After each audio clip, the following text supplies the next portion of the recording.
Welcome to Central News. I'm Hilary Entwistle. In today's news, the $30 million northern extension to the Port of Tauranga's Sulphur Point Wharf is officially open.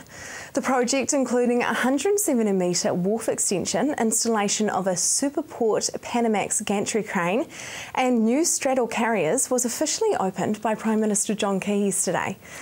It has expanded the port's container wharf length by nearly a third, bringing it into what Port Company CEO Mark Hens says is the next phase of Port of Tauranga's growth.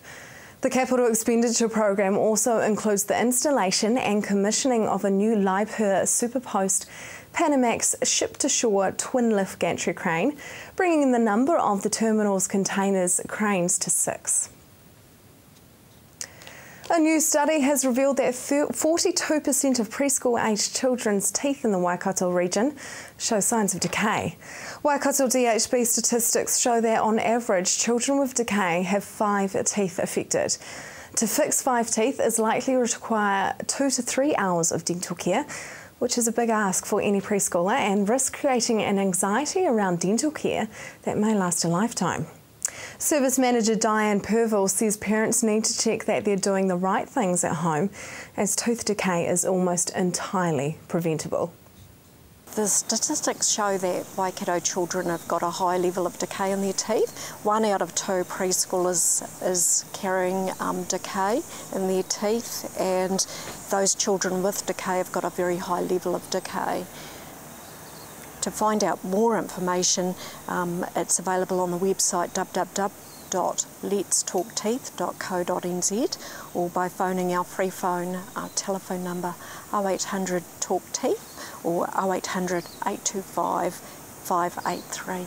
Tauranga's innovative business sector was showcased yesterday morning on Prime Minister John Key's trip to the city, which included talks by a group of successful young professionals and a visit to the co-working space Ignition.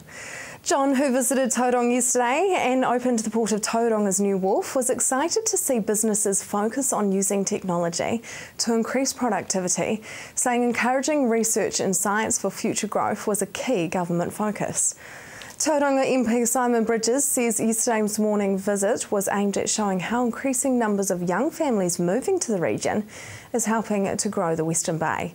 The Prime Minister was told of 11 success stories and community initiatives happening in Tauranga.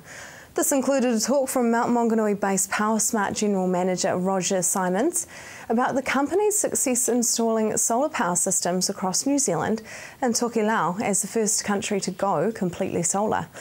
John was particularly interested in hearing about PowerSmart's success, along with plans by Robotic Plus to commercialise its robotic fruit picker that picks 80% more of kiwi fruit, which recently picked up a top international award.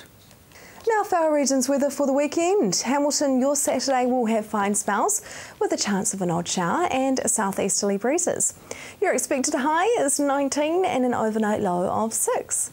Saturday for you, Tauranga will be mostly fine with a chance of a shower. Your expected high is 21 and an overnight low of 11. Sunday for you, Hamilton, fine spells and southeasterly breezes. Your expected high is 18 and an overnight low of 5. Tauranga, your Sunday will have a few showers and fine spells in between. Your expected high is 20 and an overnight low of 10. Just ahead, an amazing woman from the Waikato.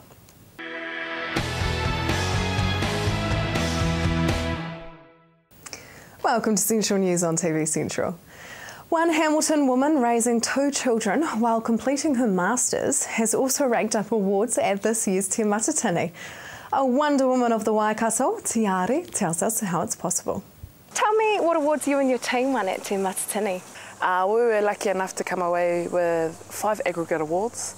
The first one was Kairangi o Te Reo Māori, which is Excellence in Te Reo Māori, that's a non-aggregate. Kaitātaki Wahine, which is a non-aggregate. We came away with Whakaeke, which is your entry on, Motiatea, the old traditional Māori waiata, and waiata āringa. So those are the 5 that we won. We also came 3rd in male leader, and we came 2nd in the choral. Yeah, so it was really awesome when we were sitting up in the grandstands and we heard our name being called out so many times, being that this was the first time that we ever made a top 9 at Te Matatini. Just hearing our names on a national forum was, yeah, we were stoked. So how did you feel winning the Best Female Leader award? Winning the Korowai it's a huge honour, and I was sitting next to my mum at the time of the prize giving.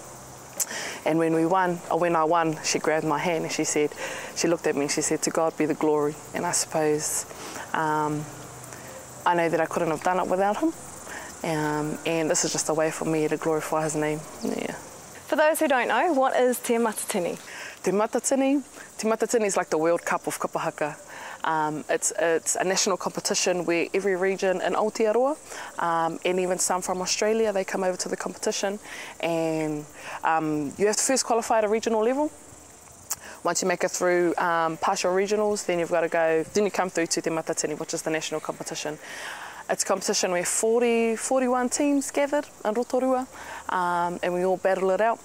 We're put in 3 pools. You have to qualify from your pool. Once you qualify in your pool, and then you go ahead to the top 9, which is the finals on the Sunday. So it's like the World Cup of Kapahaka, and every 2 years people wait around for it.